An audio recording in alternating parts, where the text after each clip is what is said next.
یوصل او شپږ اتیایم نمبر مکتوب دی لیکلی خواجه عبدالرحمن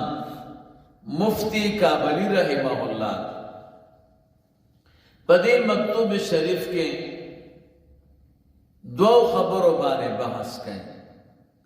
یو تیزی ورکړې په متابعت د سنتو باندې او پزان ساتلو د بدعت نه دویم بحث په دې کړي چې هر بدعت گمراهی ده د امام ربانی رحمه الله مسلک دا دی چې بدعت کې حسنه نشته دی وای دی فرمایي چې بدعت وینو سیئه بای داغه وجه دا د چلته رسول الله مبارک صلی الله علیه وسلم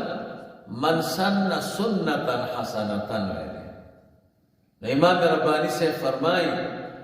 کم چې سنت حسنه دی خو بدعت نه دی هغه په من سن کې راغلی کم چې من سن نه دی نو هغه بدعت دی او هغه بیا سیئه دی دا چلته ورسېږي به انشاءالله په بحث وکړو یوصل او اتیایم نمبر مکتوب دی لیکلی خواجه محمد اشرف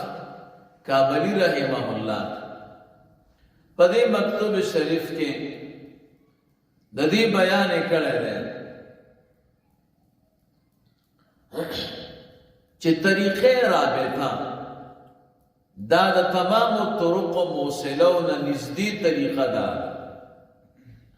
او طریقې رابطه دا په ټولو کې نافعه طریقه ده دې باندې بحث کړی یوصل اتیایم نمبر مکتوب دی لیکلی خواجه محمد صدیق بدخشی رحمه الله په دې مکتوب شریف کې بعضو مسائل پوښتنه د امام ربانی رحمه الله نه شوې نو د هغې جوابونه یې ورته کړي یوصل او نه اتیایم نمبر مکتوب دی لیکلی شرف الدین حسین بدخشی رحمه الله په دې مکتوب شریف کې د دې خبرې بحث کوي چې فقرا فقیران او اولیاء سره د ډېرې ګرفتارۍ چې ډېر انتهایی مصروف دي انتهایی مصروف دي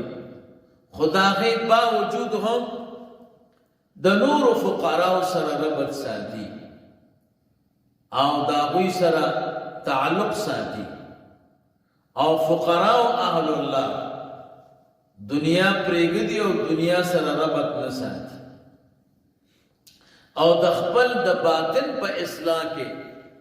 دوی همیشه مصروف وي او په احکامو د شریعت باندې عمل کوي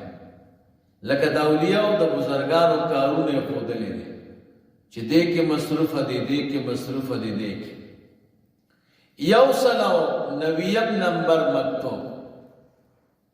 دی لیکلی فرزند میر محمد نعمان بدخشی رحمه الله په دې مکتوب شریف کې تیزی ورکړې ده په دوام د ذکر الهی باندې او به ورته فرمایلی دي چې تمام د سلوک چې کوم طرق دي دا ټول الله تعالی ته رسیدلی دي او اعلی دي او په تمامو طرقو کې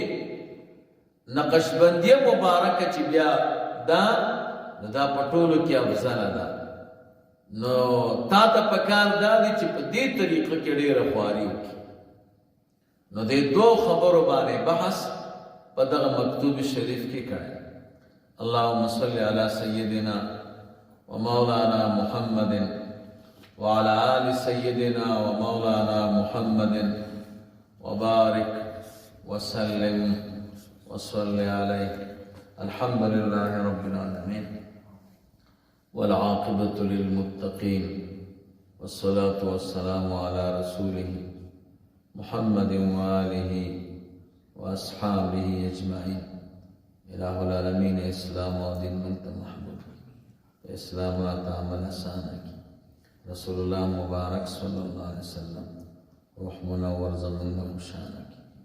ملنګ سے مبارک د صحت کامل او عاجل نصیب کی ملنګ سے مبارک نہ رسول الله مبارک صلی الله علیه وسلم پورې څومره مشایخ د سلوک او د طریقت دي ائمه د شریعت دي د ټولو درجات عالی کی قرب در قرب نصیب کی نسبت